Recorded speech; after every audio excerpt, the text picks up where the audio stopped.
let's talk about the 14 things you can consume to make fasting much easier. Realize that when you do fasting, anything that you're consuming other than water is going to break your fast to some degree. But these are the items that will have a very, very minor effect on your ability to get right back into fasting. And when we're talking about fasting, we're talking about lowering your ketosis, we're talking about raising insulin, that type of thing. And obviously the biggest thing that will break your fast is refined carbohydrates or sugar, okay, the high carbohydrate diet.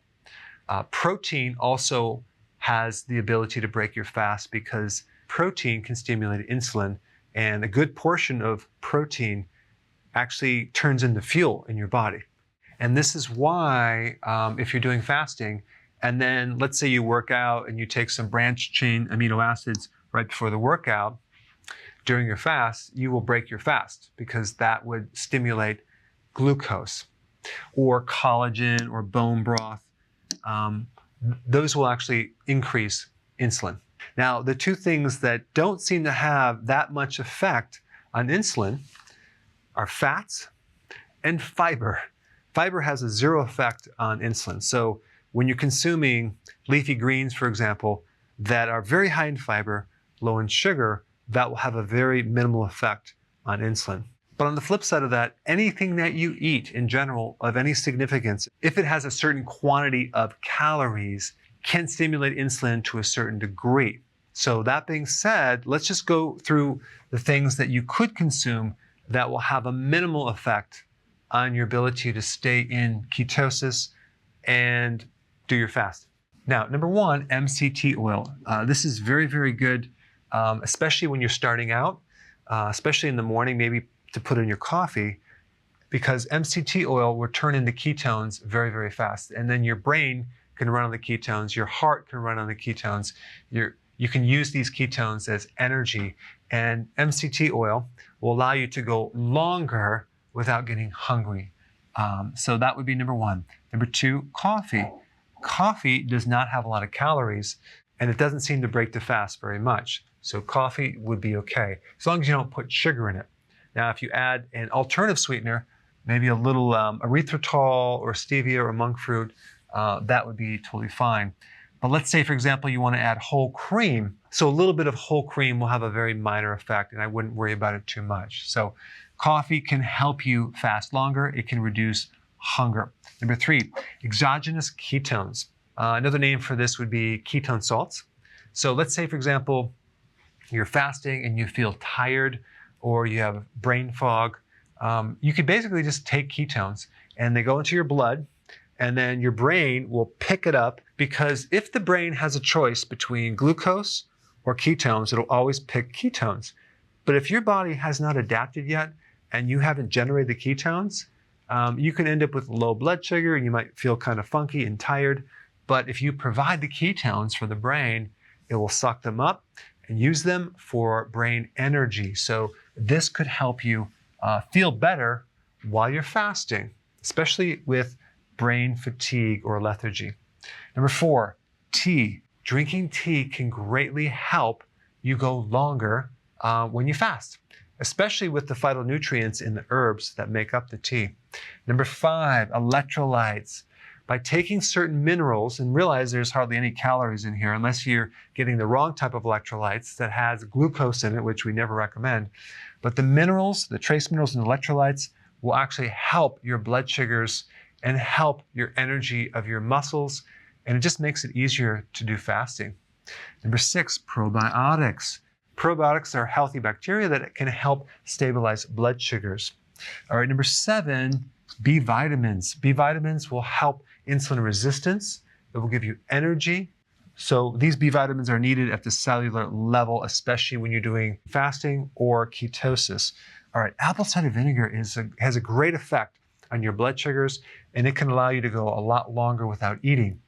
Now, if you're doing kombucha tea, a lot of times they have a bit too much sugar in that product. So you want to read the labels. If you find one with 2 grams, that might be okay, but even 2 grams could be too much for some people. So it really depends on your metabolism. But I will say that generally speaking, this is lower amounts of sugar than other types of tea. And it has a good probiotic and a good acid to help you go longer, especially at night. Let's say you want a replacement for beer or wine or champagne. This has a similar texture and carbonation that can act as a substitute. Number 9, fiber. Fiber does not stimulate insulin, and it's food for your microbes.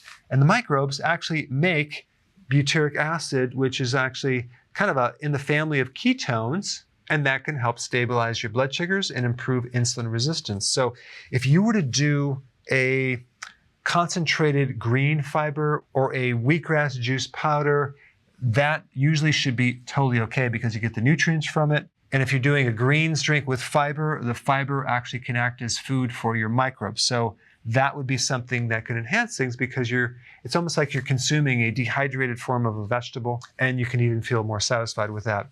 All right, number 10, erythritol.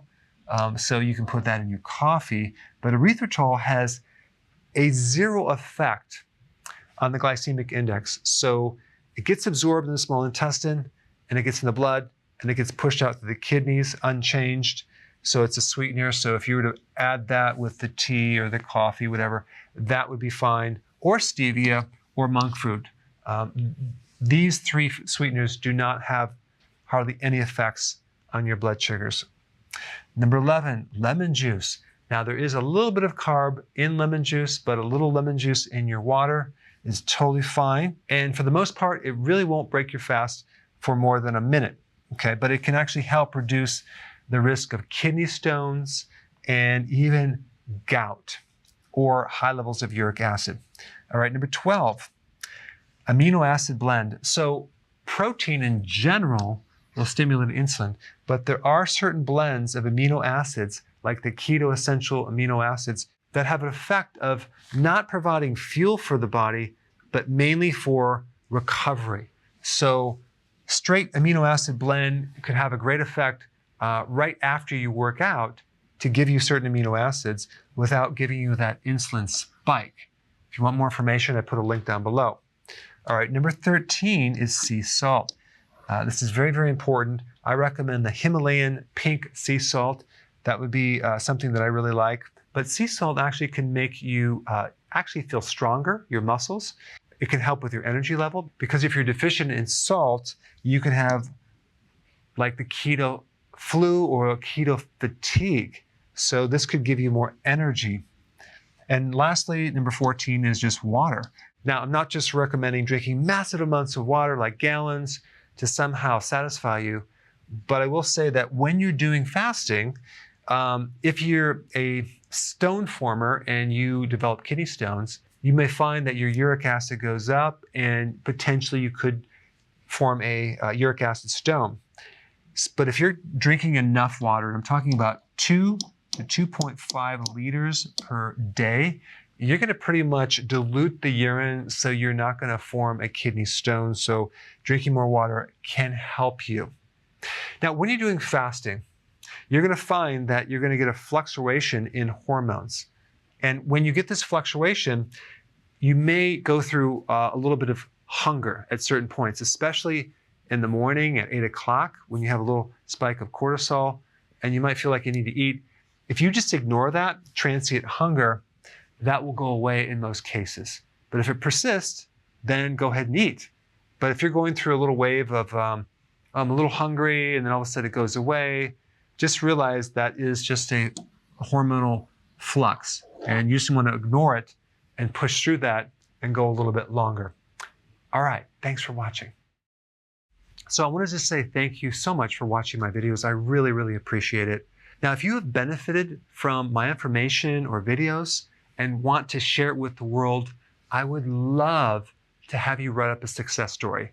So click the link down below, fill it out, and let's let people know the benefits of healthy keto and intermittent fasting.